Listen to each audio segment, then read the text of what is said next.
जब तक इस देश के अंदर संविधान है, हजारों पांडे हजारों दुबे चले गए इस देश से कि उनकी नहीं चली। संविधान के तहत जो भी लीगल कार्रवाई होगी वो उन्हें करनी पड़ेगी। उस बहन को न्याय और इंसाफ देना होगा और जो पांडे जी ने जो गलत काम करा है उन पांडे जी को भी सस्पेंड करना पड़ेगा, नहीं तो उनके लिए हम और एक बड़ा आंदोलन करेंगे। और इन्हें जब तक इनकी अरेस्ट ही नहीं होगी, ये सस्पेंड नहीं होंगे, जब तक भीम आर्मी और आज़ाद समाज पार्टी के जो नेता हैं, जो हमारे कार्यकर्ता हैं, वो रोडों पर रहेंगे। तानाशाही सरकार जो चली रही है उत्तर प्रदेश के अंदर, ये आप सभी लोग भली भांति जानते हैं कि अगर जो आज बहुजन समाज के अंदर अगर कोई बहुजन समाज की आवाज़ है तो वो भाई चंद्रशेखर आज़ाद हैं।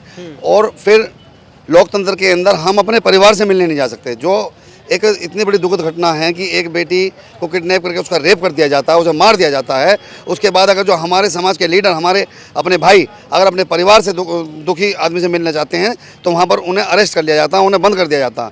और अभी एक हमारे रवि गौतम भाई नोएडा वाले, उन्हें मतलब पुलिस ने उन्हें अरेस्ट कर लिया। अरेस्ट करने के बाद भी कि कैसी गंदी मानसिकता है उस एसएसपी की, जो उन्हें डिटेन करने के बाद भी उन्हें फिर बंद गाड़ी के अंदर उन्हें मारा गया, जो कि ये लोकतंत्र की हत्या के बराबर ये बात है।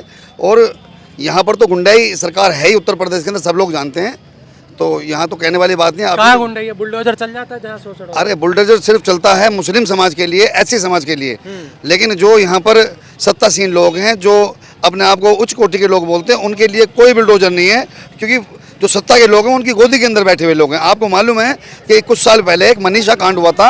मनीषा बहन को जबरदस्ती मतलब उसे जला दिया गया बिना घर वालों की अनुमति के, उसे रात को गैर टाइम से जला दिया गया।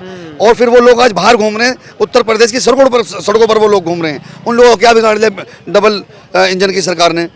तो ये यहाँ पर सिर्फ ये अंधा कानून चला हुआ है सर। यहाँ पर जो SC ST हो, एक मामला जो है जाति का है, क्योंकि पांडे जी हैं, अविनाश पांडे जो है। भाई जाति का तो माहौल पूरे भारत के अंदर बना हुआ है सर। किसी भी स्टेट के अंदर आप देख सकते हैं, कहीं भी वहाँ पर SC ST के लोगों को, मुस्लिम समुदाय के लोगों के ऊपर तो हर जगह अत्याचार चल ही रहा है। अभी देखिए आपको मालूम है कि दिल्ली के अंदर या उत्तर प्रदेश के अंदर, भारत में किसी भी कोने के अंदर किसी मुस्लिम के द्वारा किसी हिंदू व्यक्ति के साथ कोई आहत हो जाती है तो उसका घर तोड़ दिया जाता है, उस पर बुलडोजर चला दिया जाता है, उसका एनकाउंटर कर दिया जाता है। लेकिन अगर कहीं SC या मुस्लिम आदमी के द्वारा अगर कोई घटना होती है तो उन्हें उनका तुरंत उनका एनकाउंटर करते हैं। और अगर कोई हिंदू मर जाता है तो उसे उत्तर प्रदेश की सरकार, दिल्ली की सरकार, उन्हें 1 करोड़ रुपए सरकारी नौकरी मुआवजा उन्हें दिया जाता है, और हमारे लोगों को बिल्कुल कुछ भी नहीं। तो ये बड़ी चीज़ें हैं। भड़का रहे हैं दलित परिवार को। 2 महीने से ज़्यादा हो गया है न्याय को लेकर।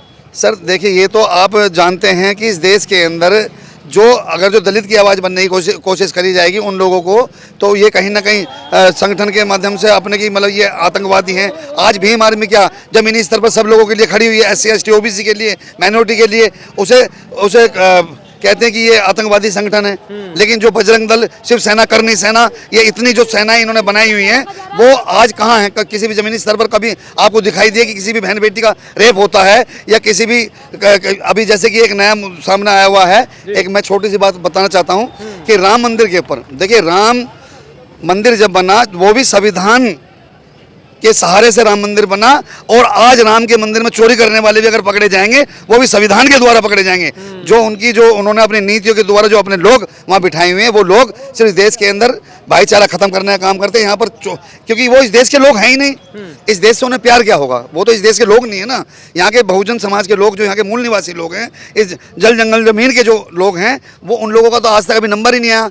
इस देश को दोबारा अगर जो हमारे चंद्रशेखर भाई, जो हमारे युवाओं के जो धड़कन है पूरे भारत के अंदर, बहुजन समाज की जो लीड कर रहे हैं, जो नेतृत्व कर रहे हैं, वो चंद्रशेखर आज़ाद साहब हैं। और उत्तर प्रदेश के अंदर कभी इस देश के अंदर अगर चंद्रशेखर भाई की अगर सरकार बनती है तो फिर इन लोगों को बता दिया जाएगा कि बहुजन समाज क्या है और देश को कैसे लेके चला जाता है। देखिए 2027 में चुनाव है, क्या लग रहा है CM बना पाएंगे चंद्रशेखर आज़ाद? देखिए, ये तो नहीं कह सकते कि CM बनाएंगे, पर हाँ भरपूर कोशिश होगी, क्योंकि अभी हम सिर्फ अपने लोगों को जगाने का काम कर रहे हैं। ये तो हमारे पूर्वजों से हमारी बात साहब काशीराम से चली हुई है कि हम 85% हैं इस देश के अंदर। अगर जो हमारे लोग सभी जागरूक हो जाएं तो एक जो लोग आज देश के सत्ता सीन पर बैठे हैं, मुख्यमंत्री बने पड़े, प्रधानमंत्री बने, वो एक गांव का प्रधान बनने लायक आदमी नहीं है। उनके पास सर है ही नहीं, वोट उनके पास है ही नहीं। लेकिन अभी SC ST OBC के जो लोग हैं उन्हें जगाने का काम भीम आर्मी आज़ाद समाज पार्टी कर रही है। हमारे भाई चंद्रशेखर आज़ाद साहब, विनय रतन साहब, हिमांशु वाल्मीकि जी, ये लोग काम कर रहे हैं, जमीनी स्तर पर समाज के लोगों को जगाने का काम कर रहे हैं। और जब समय आएगा तो इस उत्तर प्रदेश के, पूरे भारत के अंदर हमारे भीम आर्मी आज़ाद समाज पार्टी का डंका गूंजेगा।